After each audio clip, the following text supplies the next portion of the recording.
close, controversial, forgotten. Not every natural wonder becomes a protected national park, and some stories behind these missed opportunities are truly fascinating.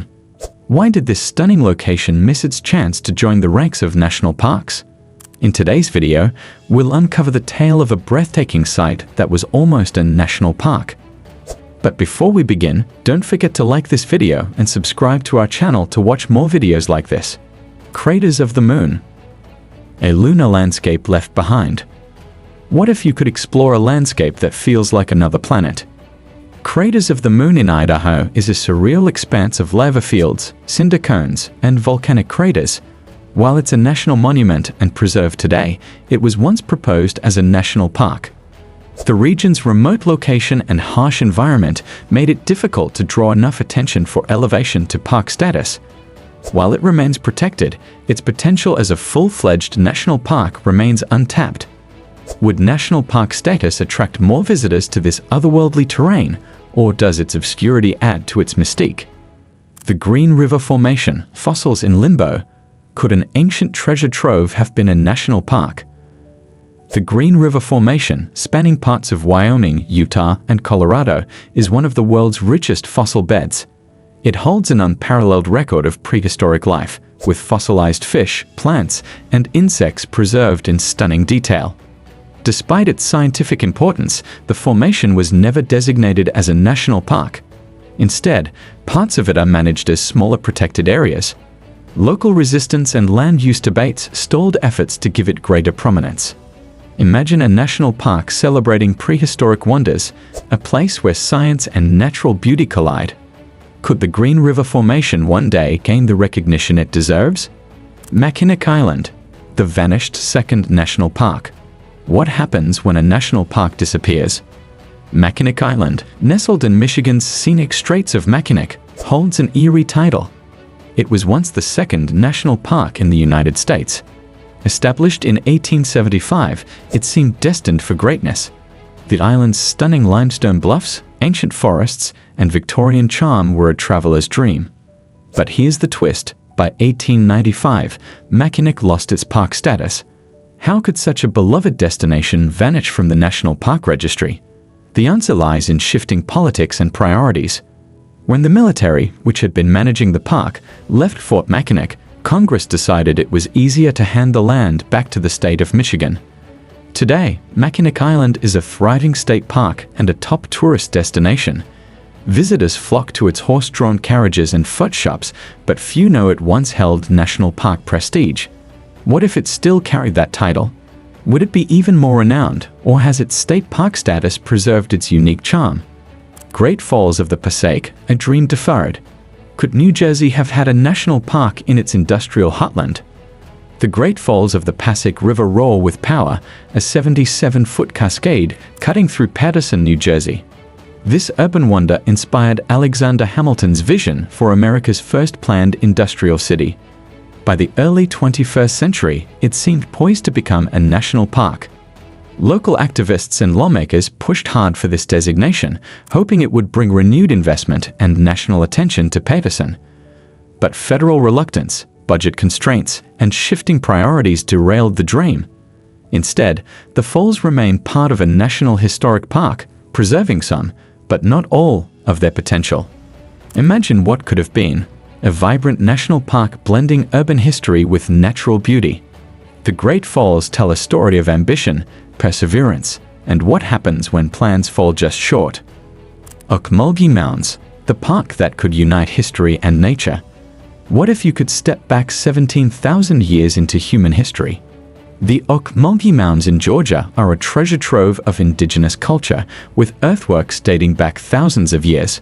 For decades, efforts have been underway to elevate this site from a national historic park to a full-fledged national park.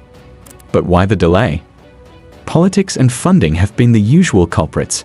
However, a new proposal is gaining momentum, envisioning a park that would span up to 80,000 acres and include collaboration with the Muscovy Creek Nation.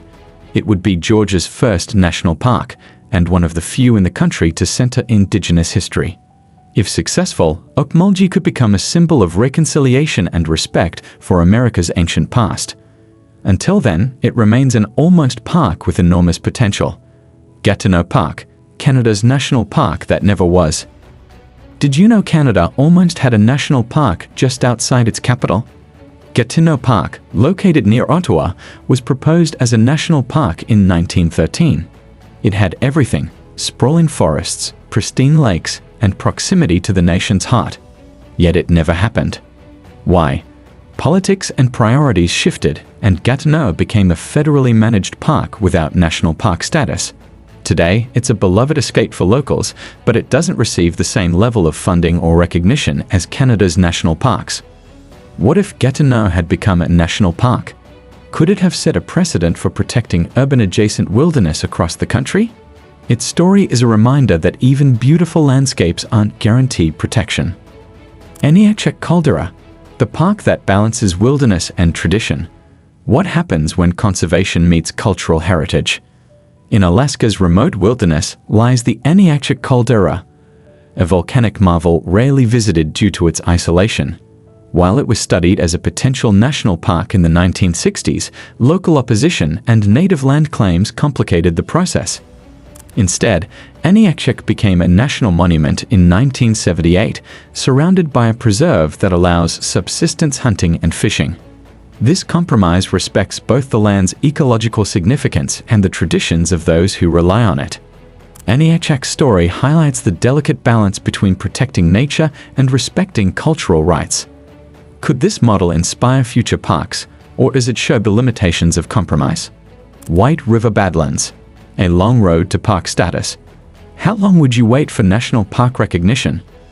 The White River Badlands in South Dakota are a rugged, otherworldly landscape that seemed destined for national park status. Proposed as early as 1909, it took nearly 70 years for the area to finally achieve that title in 1978. Why the delay? Bureaucratic inertia and shifting priorities kept the Badlands in limbo as a national monument. Today, it's a beloved national park, but its story shows how long the path to recognition can be. What if the Badlands had been designated earlier? Could it have benefited from decades of additional funding and conservation efforts? Its delayed journey serves as a lesson in persistence. Natchez Trace Parkway, a road to preservation. Can a scenic highway become a national park? The Natchez Trace Parkway, stretching 444 miles through the Deep South, follows ancient Native American trails and historic trade routes. While it's managed as a national parkway, some argue it deserves national park status. The parkway preserves a unique blend of natural beauty and historical significance, but its designation as a highway limits its funding and protections. Could it be reimagined as a park that celebrates both its cultural and ecological importance? Natchez Trace asks a provocative question: when does a road become more than just a road? What happens next? Could today's almost parks become tomorrow's national parks? Places like Ocmulgee Mounds and Ania Caldera still hold the potential for elevation. Advocacy, funding, and public awareness are critical to keeping their stories alive. As we look to the future, the idea of what makes a national park may continue to evolve. Could urban parks like Great Falls of the Passaic gain recognition? Will co-management with Indigenous communities become the norm?